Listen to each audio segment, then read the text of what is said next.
Hey everybody, welcome to another episode of In the Car with Kurt. I am Kurt from CKO, obviously, as you very well know.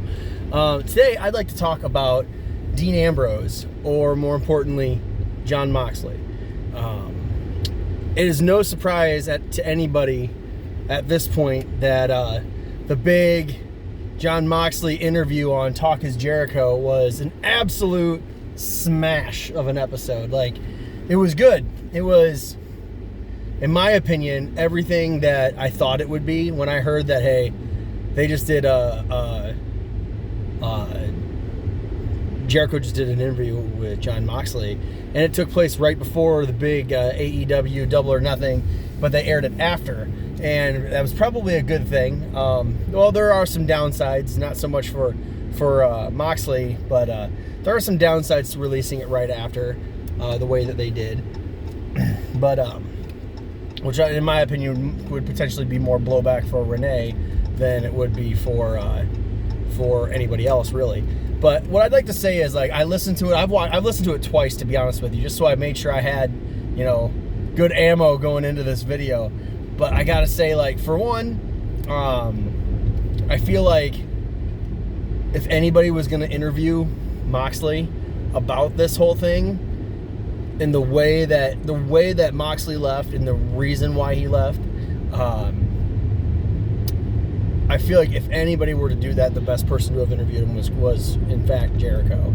So that's nice. That's just a little extra, for you to sink your teeth into. But for those of you who haven't listened to it or anything, you really should. If you're a wrestling fan, if you like Dean Ambrose even a little bit, it's a great thing to hear, because he talks about how how his whole career was handled ever since splitting up with Shield and stuff. There's a lot of really crazy things they wanted him to say and do, and he was just like, this is stupid. And right now the big talk about with this interview is that how he basically just has a lot of really negative shit to say about the WWE creative process, the writing team, and specifically he targets Vince himself. And a lot of what he says, as a fan, you can kind of think about things, and you can, if you're a fan of the whole thing as a whole, and you understand the some of the ins and outs of the whole business as a business, as a show, not just oh, hey, I know this guy is, not just all the little pieces, then you're going to understand where, as a fan, some of the content's been kind of confusing as of late. Some of it's been kind of oh, why are you doing that with this person? They're really good. Why are you not? Stuff like that. And that makes sense. That's very understandable. But when you hear, Moxley's side of what went down, a lot of it's oh yeah, that makes total sense. I can totally see Vince might be the biggest problem with this. And a lot of us fanboys are over here man, let Triple H take over this company, because he's look at NXT. I don't watch NXT religiously. I probably should. But I do. I know who I like to see, and I know what I'm going for. I watch Aleister Black all the time in NXT because he's phenomenal. Right now, Tommaso Ciampa is good. Fucking Gargano is amazing. Stuff like this. These are guys you want to keep your eye on. So it's nice to pop into NXT and see what's going on. And Triple H just runs a real phenomenal show with NXT. He does a great job with it.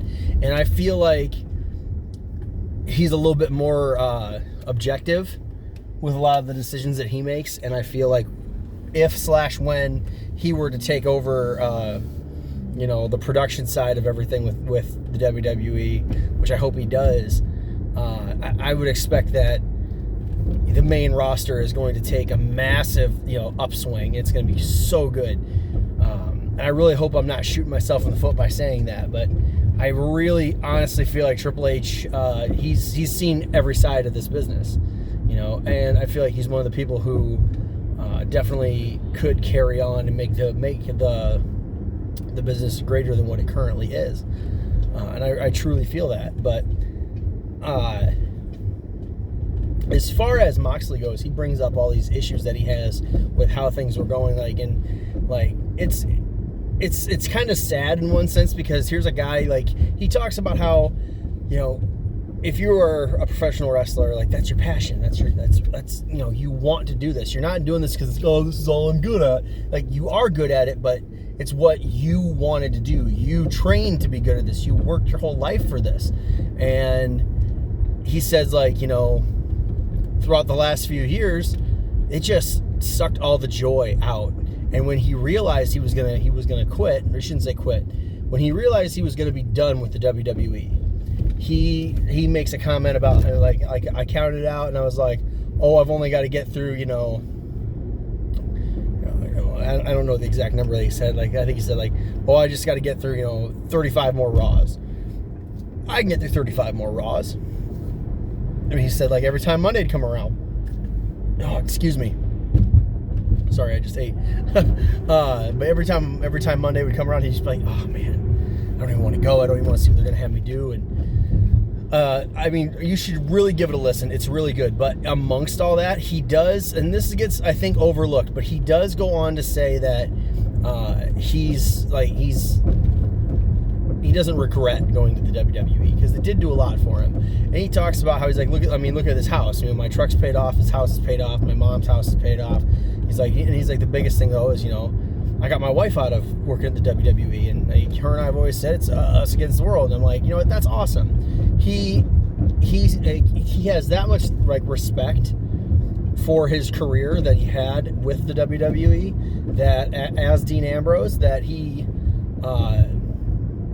was able to put that out there, but he does it early on in the show. So it's here's this one. I shouldn't even say one, because there's several large compliments towards the company, and then immediately after that it's, well, now let me tell you some stuff.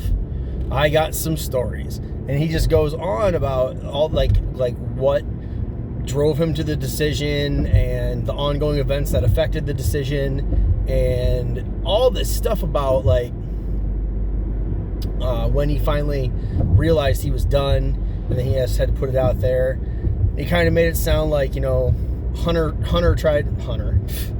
Triple H tried, Hunter's not even his real name anyway.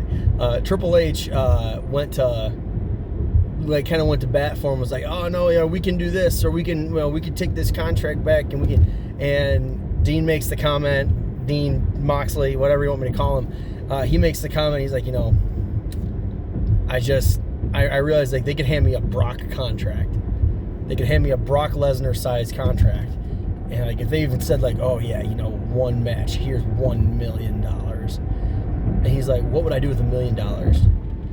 What would I do with it? I have nothing to do with it. Why would I need it? And I thought that was really cool, because the money didn't matter to him anymore. They took away his passion to do what he loves to do, and that was worth more than any amount of money in his eyes. And to me, that's kind of in a weird way, that's inspiring, to walk away from the machine, the big company that every wrestler, for how many years, oh yeah, if you're not trying to get the WWE, what are you doing? I shouldn't say every Kenny Omega, but that seems like it's always kind of every independent wrestler's dream, I gotta get a contract with WWE. You don't think that you could also end up like EC3, what's he doing? You end up like Bobby Roode, these guys who are phenomenal, absolutely phenomenal, and they just get buried on the main roster because, we're going to showcase the same talent we've been showcasing, and nobody's, it's hard to have someone be an up-and-comer when they don't get to up-and-come. So, I just think that, I think Moxley made the right move, because he's going to be able to trade in on his WWE fame anywhere he goes from now on. And it sounds like he's going to go with AEW. And I had heard, and don't quote me on this, I don't know if this is true, but I heard in his contract with AEW, he's allowed to wrestle other promotions. I don't know if that's the case, so I didn't hear that from a credible source. It was kind of like a passerby thing. And I hope that's true, because good for him. I'd love to see him show up oh, hey, I'm in AEW this week, and then boom, he's in New Japan the next. And that would be really cool to see. But I definitely think that Dean's got a really hell of a good career in front of him because he left the WWE. Like, it's important for him that he left. I don't necessarily think that it was the best idea for other people to try to jump on that bandwagon. Like, I know Sasha Banks is in kind of a weird spot with she was dissatisfied with how she was being handled, and that's the thing is, you know, I don't know if it was purely booking or if it was her on her part, but it kind of sounds to me like it was a chicken race, you know. It was they were playing chicken, her and the company. Like, she wants to leave and get out of her contract because she doesn't feel like she's being booked properly, but then when they do book her, she doesn't put on much of a show. I don't know if that's just her being like, oh, you don't want me, I don't want you. But, like, then you look at stuff like Kofi Kingston. He was never supposed to have that opportunity. They threw him in as a filler, because another guy got injured, and he put on such a great show and got the crowd behind him so much, they had to rewrite things, and we're like, hey, listen, you know what? We got to actually do something with Kofi now, because look at what he's done. We gave him some camera time, and he just took it and ran with it. And that's kind of what I feel like the real competitive side of this show is, because everybody knows this isn't real wrestling. You know, there's aspects of it, but everybody who knows this is just a show. And it's one of those things where if you have the opportunity to get on the camera, you have to wow people. You have to win over the crowd. You have to win over management. You have to win over all these people by putting on the best match you possibly can every chance you get. And people like AJ Styles or Seth Rollins, you know, they can set foot in the ring and they can have a bullshit match and they will be fine because they're so up there. They have so much notoriety in this business that they're set. Like, there's a finite amount of things that are going to stop their momentum. But people like, you know, Kofi, been around for 11 years and hasn't been given much, especially as of late. So when they threw oh yeah, you know, like that's what they seem to do. Hey, we have an open spot. Let's just throw a member of the New Day in it, you know? So that's what they did. They threw a member of the New Day in, and Kofi was like, hey, this is an opportunity for me to really show my stuff. And everybody got behind Kofi like so fast because Kofi is talented. Do not ever get that wrong with me. Like, I love Kofi. He's great. But, like, he was never supposed to end up the WWE champion. And look at that. He put on such a great show. They had to rewrite things for him. And I feel like if Sasha would have gone that route, she wouldn't be in the position she's in now. You're like, hey, I'm just going to, like, not show up for work. Now here's what they're going to do. They're not going to schedule you to show up for work. So you're going to get your baseline minimum pay, and you're not going to be on TV. Because if you want to, like, if you're going to fight the machine's going to fight back. You know, so I personally think that she went about it the wrong way, but Dean Ambrose, Jon Moxley, he went and he did things the right way. He didn't try to get out of his contract. He just said, hey, I'm just not going to re-sign. I'm not going to re-up.